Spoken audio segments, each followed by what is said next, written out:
Welcome to the Totum Podcast. My name is Tim Irvine, and I am joined with my partner, Dr. Stacy Irvine. And we are thrilled to continue to try to educate you and cut through the confusion that is wellness information in this world. Our podcast is brought to you by Totum, surprisingly. Still our only sponsor, and thanks to Totum for that. We also record in a live gym, so if you hear any banging music or potentially arguments in the gym, hopefully not, you know why. We're joined again. Welcome back, Grace Lindsey. You are obviously a trainer here at Totum, but with the purpose of this conversation. She's back by popular demand. Yeah, popular demand. Don't forget that. Things went viral. They did. Yeah. Since our last podcast. Since the last podcast that you were on. About coaching. Yeah, about coaching. Wellness and performance coach. And today we're talking about how to make self-confidence a habit, which you had mentioned at one point. I was like, that is a pretty cool concept. So I guess first question is, what does that even mean? Okay, so I think that we should start by breaking that sentence down a little bit. So we have self-confidence, and then we have a habit. So would you agree that a habit is something that we repeatedly do? Yes. Right? So a habit and what we repeatedly do, would you also agree, is who we become? Yes. Right? Yes. Okay, so then now let's look at self-confidence. Would you agree that confidence is something that comes inside or outside? The feeling? Inside. Inside. Right, okay.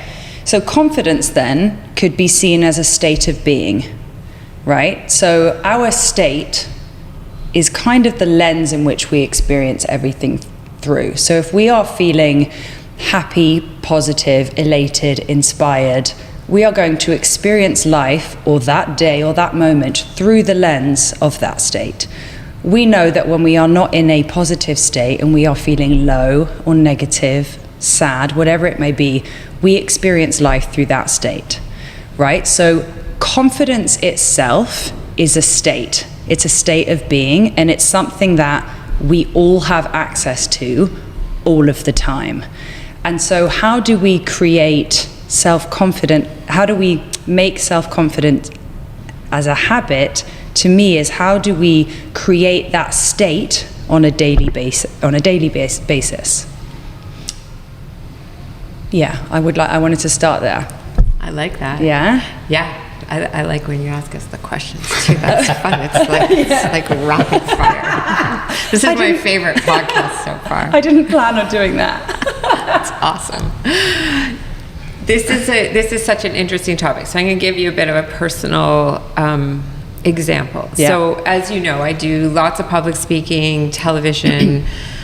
You'd think that I would have lots of self-confidence in that environment because I've done it for the last 25 years. I used to lecture at universities, the whole thing. I have an issue, and Tim knows this, is that if I have to talk about something personal or emotional, I have a reaction to it where I struggle with talking. And it started happening worse later in life. And so if someone said to me, are you a confident public speaker? I say, yeah, of course, absolutely, provided you don't ask me about these specific things. And so when we were thinking about this topic and self-confidence, like, I agree with you, it's in you and it's accessible, but maybe sometimes you get into a pattern where it escapes you. Totally. And how do you change that to get it back is my question.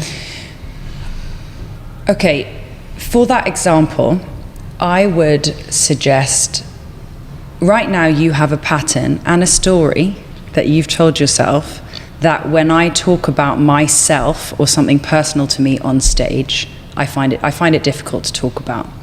So in order to change the outcome of that, number one, we have to change the story. But number two, I would look at how can you get into the most confident state before you go into that situation that you think might knock you. So when it comes to our state of being, there are usually three things that make that up. So one is what we focus on. The second is the language that we use. And the third is our physiology. So if I asked you in that moment, let's say somebody asks you on stage in front of thousands of people, tell us a little bit about that time in your life that was XYZ.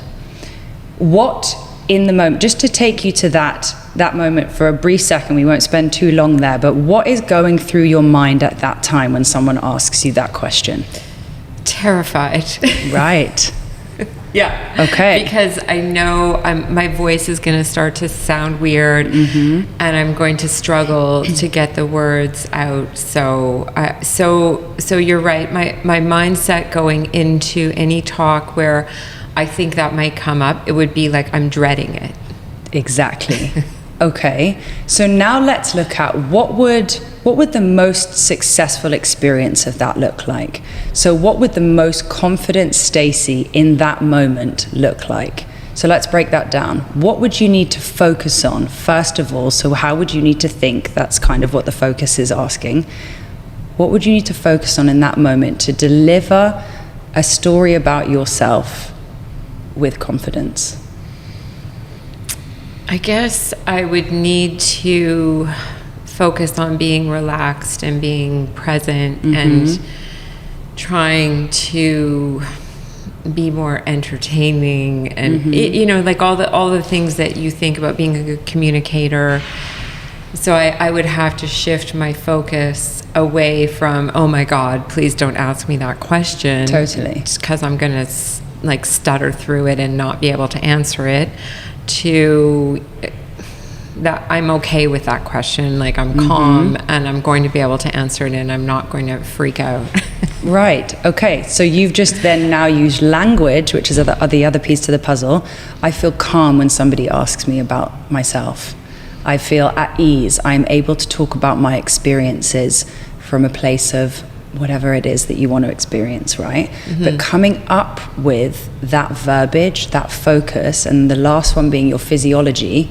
So how would you feel in your body if someone asked you that question and it went really well, like you were able to deliver it confidently?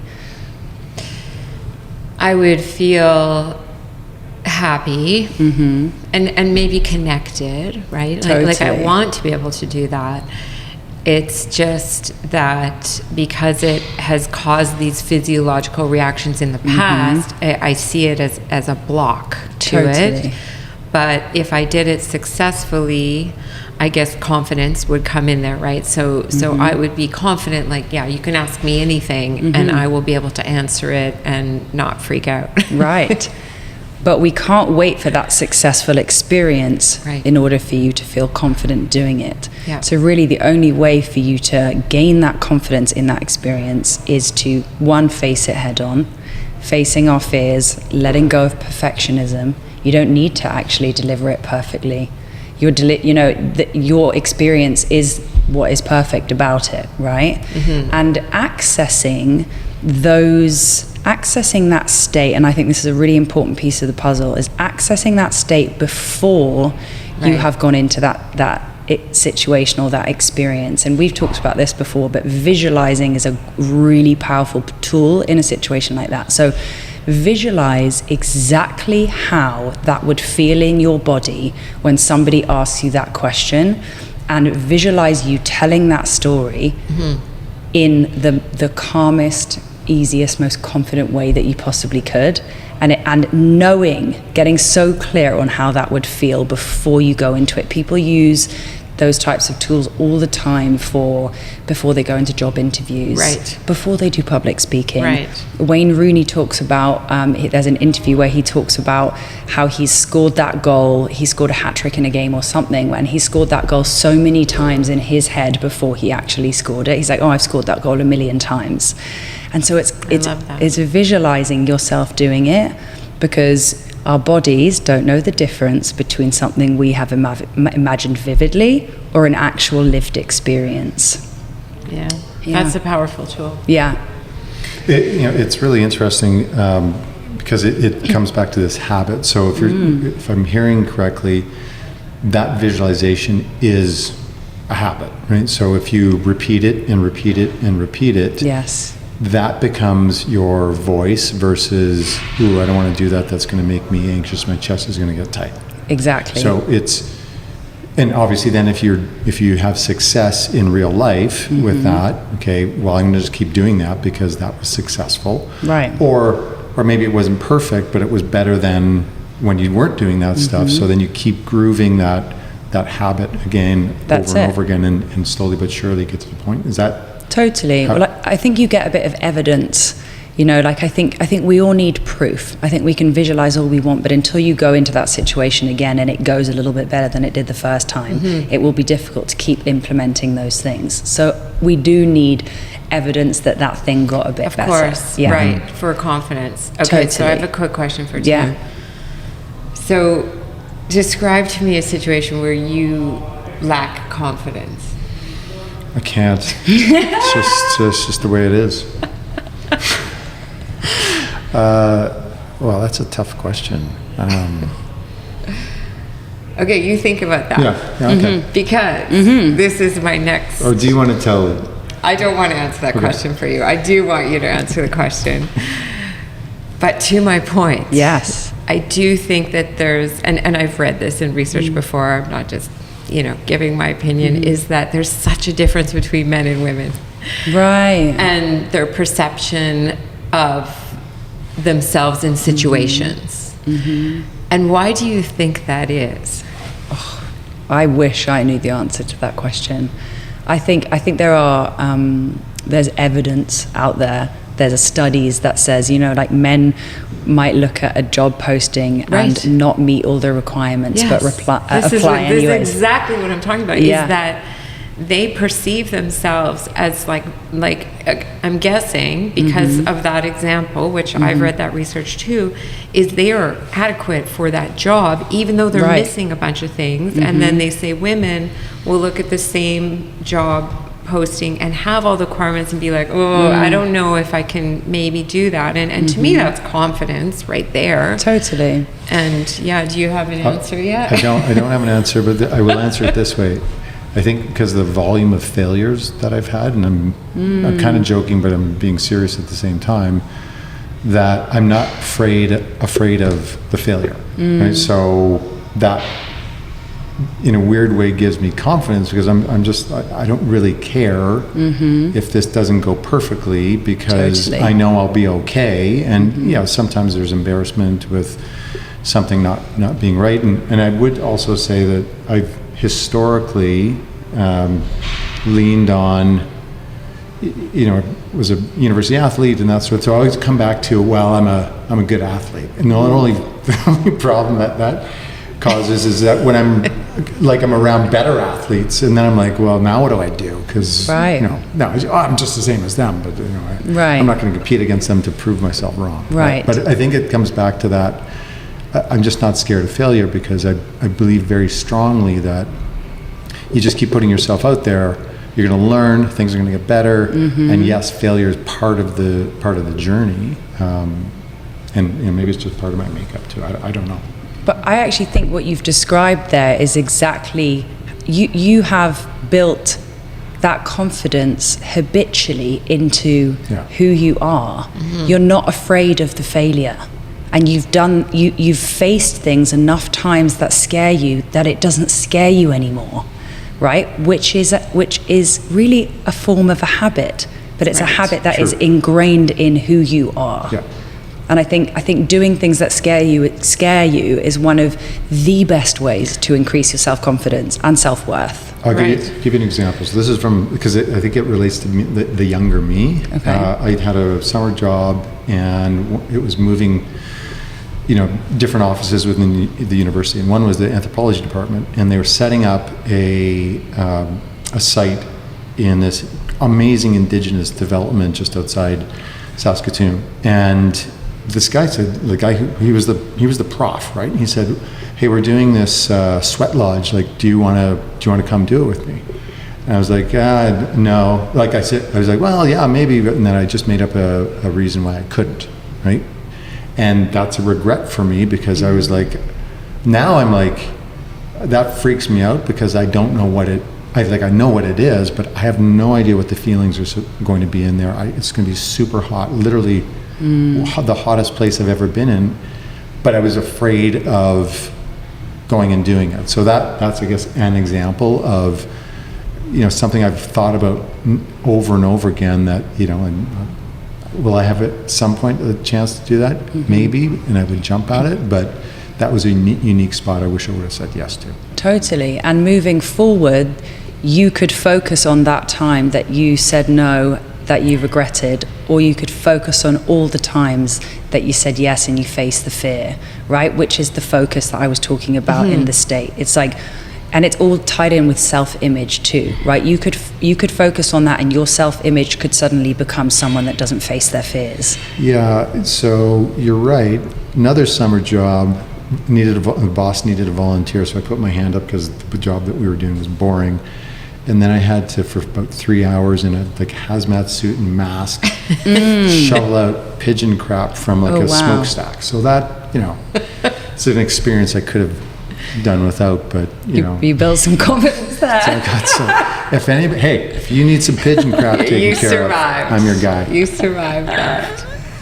Oh, funny. It's an interesting. I do like this idea of, I guess, identifying what is it. What are you actually afraid of? Mm-hmm. I think is important, because I do think a lot of people that I know, and again, I'm going to lean towards this. It's generally women that I know that are very accomplished, that don't. They obviously don't have the self-confidence that, you'll say, well, you should do this thing, like you'd be great at it. And then they'll be like, no, I couldn't do that ever. And I do think it's because their perception of their talent and, what they're able to do is lower than reality. Totally. And I think it's an interesting thing. So it makes them afraid to do it. And then I guess the key would be understanding, how do you get to that fear? Do you just say, okay, I'm afraid, so I should do it? Do you think that's... I think there is an element of having to face it head on. Yeah. I do. It's not that you're not going to feel the fear. The fear doesn't go away because you've decided to face it. Yeah. It's feeling the fear and doing it anyway. Mm-hmm. I feel like I've always been quite lucky where I'm quite attracted to fear. Interesting. Where it's like I've moved across the world on my own, and I do things where if I know something scares me, that there's probably going to be some growth in it, and I'm drawn to that. Yeah. But then there are other examples where I have also got up and done public speaking, and something has happened where it's thrown me right before I've done it, and I am suddenly a nervous wreck, and I'm telling a part of my story that I've told a million times, and I suddenly don't remember how it happened to me, what I went through, and so there are so many factors. But another thing I wanted to mention that came to me when you were both talking is this: I think there needs to be an element of being okay with vulnerability, and I think that when we are exposed, when our lack is exposed, or something that we don't feel that we're really good at, there is an element of vulnerability, right? And we don't like being vulnerable because we don't like being exposed. We don't want you to know the thing that we're not good at. Just know the thing that I'm really good at. Right? And I think vulnerability is actually when people buy into people, right? They don't buy into, they buy into who you are as a person. So the more open you are to being vulnerable and potentially falling flat on your face, I think the more that you can grow and build that confidence, because I think the confidence is built through being open to those really uncertain situations. Yes. Yeah. It's interesting. So we all love music here, and one thing that stands out to me is we've all seen live music, and obviously performers embody this idea a lot. You're not going out in front of 50,000 people without being confident, I would imagine. But then we hear stories of backstage, like that they're having meltdowns, and then it takes them a lot to get to that point. And I was thinking when you said about how powerful it can be and that vulnerability, I went to the Coldplay concert a while back, and I remember watching Chris Martin, perform, and I think one of the reasons that they are so successful is that him on stage is a very special energy, and you're drawn to it. You just can't help not be drawn to it. And I do wonder if those people on stage that we're automatically drawn to, like, obviously he's talented, he's a great musician, I think he's very confident in that, but I wonder if you combine that with a bit of vulnerability, that then people are like, it's like a magnet that kind of draws people to you. And I've always wondered about unlocking that, and when you're talking with people, even with things like this podcast, is I think it's important to have that vulnerability a little bit exposed, because then you're an actual real person. You're not a robot that just goes out and does these things, because as human beings, I think we actually emotionally connect on the vulnerability first. Of course. And then you see an amazing performance. But if you didn't have the initial connection, the performance wouldn't mean so much to you. So it's an interesting combination that we go in between the two things. So the what we're talking about, like, we're big concept conversation so far. So getting back to you working with an individual, and self-confidence is part of what you're working on with them. Let's say that they've established that. Like, how do you start with the small stuff? Because we're talking about Chris Martin, and these are like big concepts, and it may be hard. Like, I think people understand the big concept thing, but how, like, it may also be intimidating. Like, well, I can't get to there. Like how do you start? Like I've got to speak in front of my book club. Do you know what I mean? Like I think those are fears too that people have. It doesn't have to be 50,000 people. It could be like, how do I, or kids in a classroom. Like, how would we get them to be okay to have the confidence to speak out? I would first, something I love about coaching is that it breaks things down. That's exactly what coaching does. It doesn't look at the big grand performance. It looks at what is one thing you could do today to get yourself closer to that end result. And so I always like to break it down. And so, for example, if somebody was looking to increase their self-confidence, I think I would ask them, what would a successful week look like for you, living your most confident self? So almost working backwards in getting clear on what it looks like, what's the outcome, and then how can we get you there in the most effective way? But I think that clarity is really important. And again, not looking at that huge goal. It's maybe even not looking at the week. Let's look at today. What would a successful day look like to you? How could you go to sleep tonight thinking, I did it? What is that one thing? What is one promise you could keep to yourself today? Because actually it's those little things that we do every day, those habits that start to accumulate and build over time and start to become the confidence or become the whatever it is that you're working on. But it is in those micro things you do every day. I love that, and it reminds me of this David Goggins thing I mentioned to Stacy. It's related to this. So who and what you surround yourself with, I'm sure, makes a big difference on the habits that you develop. And I drove back from Halifax, so it's a long drive, 17 hours. I was by myself with lots of podcasts and whatever else, and one was David Goggins, and I was just like, this is sort of the third really positive, vibey podcast. I'm like, if you just listen to this even for 5 minutes every day, it would be like over 6 months, a year, like your whole way of thinking would shift to be more, oh, I can do way more, failure's fine, all these things that actually do help you to feel more comfortable and confident about who you are. Is that something that you would have your clients work with? For sure. I think it is in what we do every day.